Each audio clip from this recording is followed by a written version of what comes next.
Hey everybody, right here you see with the white circled lines above, you have these tabs, and the first tab I cut off the top piece. The second tab I cut that off completely because I have the R model, not the C model. And at the bottom you see where I have the white line. That was where I extended some inner tubing as well as outer tubing to match up to the exact diameter of that piping at the bottom to hold the bags. I welded that together and bent the piping to go to the actual bottom piece of the frame, which is connected to the rear passenger foot peg. I have it looking pretty much identical to the Harley bag extension brackets. So that way, once you have it on there, structurally sound with all the speakers and amp weight that I have added to the bags. So yeah, at the bottom right here, I added some tubing and welding to make them connect straight to the frame for more structural integrity.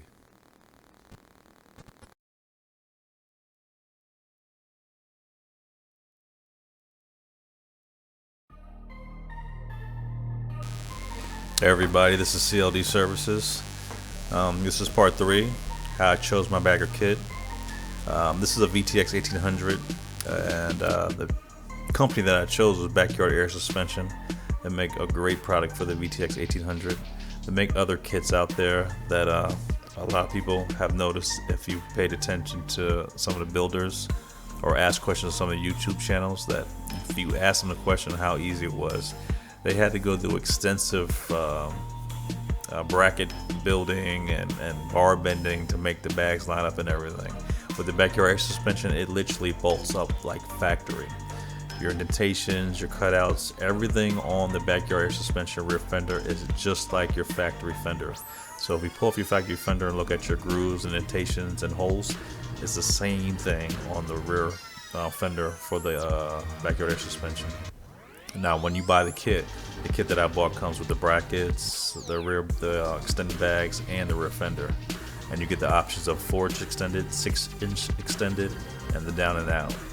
The reason why I didn't go with the 6 or the down and out is because, of course, I live in around Blue Ridge Parkway, so there's a lot of turning and kickbacks on the mountains. And the guys I ride with, we get into our turns pretty good, so there's no need for me to scrape up my bags so I have to repaint them. I don't like doing anything twice. Backyard air suspension also makes bags for Harleys and I believe some other bikes like Yamaha. I'm not 100% sure, but I have a 2000 Road King now, and I'm also doing a project for a 2013 Road Glide, so you guys will see that really soon. But the case in point about that is that you have options for the Harleys as well, and Backyard Air Suspension has those. Now there are other companies that I'm looking at for my actual Road King, but for the 2013 Road Glide, we actually chose the Backyard Air Suspension bags, 6-inch extended, dual cutout, very nice. One of the main things you want to pay attention to is it's so important that people need to realize you have to do a mock-up. Don't get your bags and everything and think you're just gonna throw it on painted and scrape the shit out your bags trying to make them work, and then you realize that some things aren't lining up, so now you have to go back to structural work. I don't care if the company that somebody's recommended, even the one I'm telling you, is 100% perfect from what I say.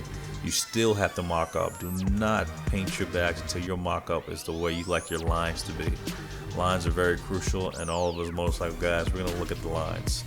We're going to see if it's lined up straight, if the bags on both sides are even with the actual fender and the space in between the bags and the rear fender.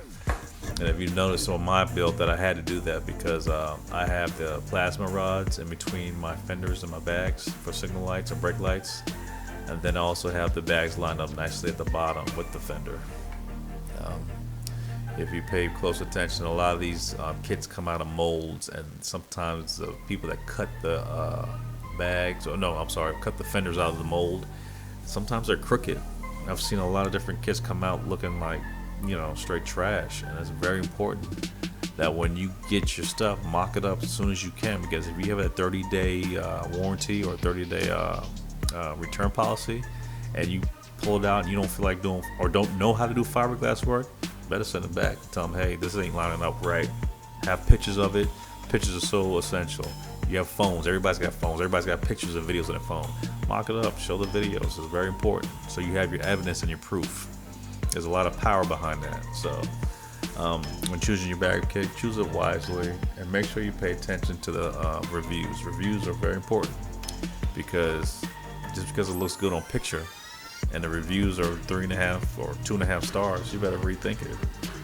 Now, certain things people just don't have the skill or the craftsmanship to actually do it. So depending on who the reviews come from, I mean, that's kind of up to your own discretion. So be smart in choosing your actual bags and kits. But appreciate this, guys. Please like and subscribe to the video. And if you look on my Instagram, it's now the same, CLD Services. Give me a shout out. You know, more subscribers I get, the better for all of us.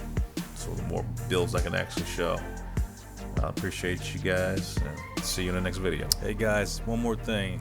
Also be knowledgeable that if you go on the bottom of YouTube channel where you want to pause the video, a couple clicks to your left, you can actually go to my actual channel. Click on the channel and check out all the other videos.